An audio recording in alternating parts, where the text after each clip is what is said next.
natin. Pasensya na po. Pasensya na po. Tapos hinihitan ng mga sir, baka pwede. Sir, daw, meron po sir. Ano yung problema?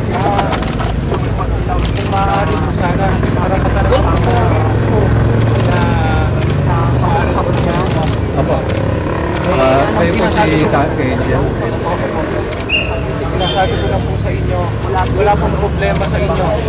Wala po kami problema sa batas. Meron bang abduction na nangyayari po? Wala po, wala po. Hindi pa po yan na-abduct? Hindi po, hindi po. Nilinawin po namin Angel. Hindi po kayo na-abduct ka, Angel. Kami po? Opo. Hindi po ba ako mismo? Opo. Na-abduct ka ba? Kasi yun ang lumalabas sa YouTube kanina, napanood ko. Na humihingi ka ng tulong na ikaw ay... Hindi po ako. Hindi po ako kung hindi yung ibang ministro pong namin nawawala. Ilan po yung mga ministro niyo pong nawawala? Nandito po ba sila? Wala pong ministro dito, kundi mga kapatid ko po nandito sa... So yung mga ministro po na sinasabi niyo ay wala po rito? Wala po. Hindi po kayo na-abduct na sinasabi? Ang sinasabi po namin na abduct, kami po kasama. Meron po kami mga nawawala. May nawawala po kayo kasama pero wala po dito sa loob? Wala po. Hindi po namin, ang balita ko namin sa probinsya, wala po ang malinaw na, kasi missing nga po hindi ko nga alam sa akin. Ka-Angel, yung pong nilawit yung kalatas kanina na na-hostage po kayo yan, hindi po totoo yun? Hindi po, meron po kasing bata na naglalabas po ng mga papel siguro. Bata po yung naglalabas ng papel. Pero may sulat po. Malinaw po na hindi po kayo inihildan sa loob, hindi po kayo sinasaktan, at malaya po kayo makakalabas kung gugustuhin nyo. Opo, nag-iingat lang po kami dahil merong mga nananakot po sa amin. Yun po ang isang dahilan ka Angel, kaya po kami narito, yung proteksyonan po kayo. Kaya po narito yung buong kapulisan ng Quezon City para proteksyonan po kayo sa seguridad nyo. Lilinawin po namin yung ka Angel. Opo. Ka Angel, nandito po ako para po tulungan kayo. Ako po ang district director ng Classmate mo. Ayaw mo po bang papasukin man lang yan?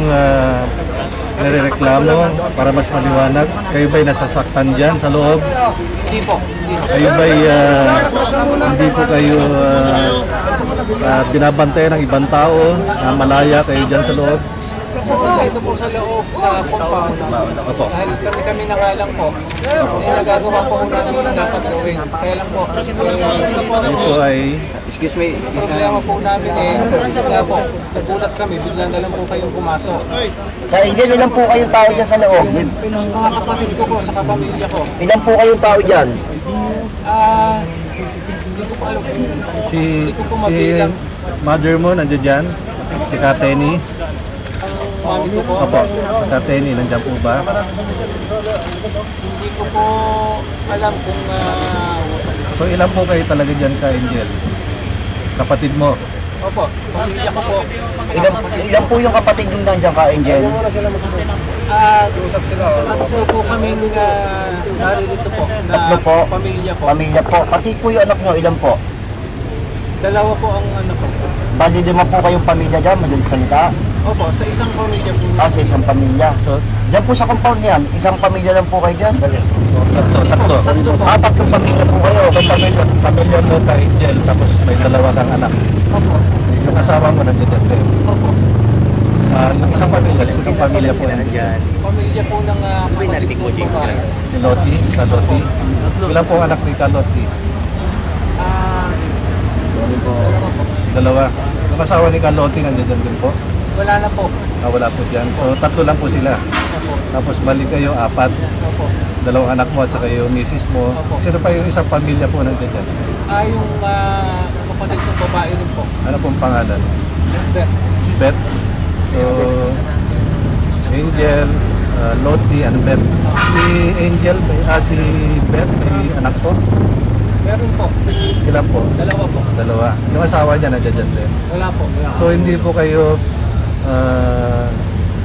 tawag dito na sasaktan dyan sa loob? Hindi po kami sinasaktan.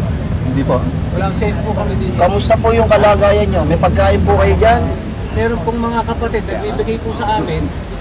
Angel, meron pa po dito. Pwede.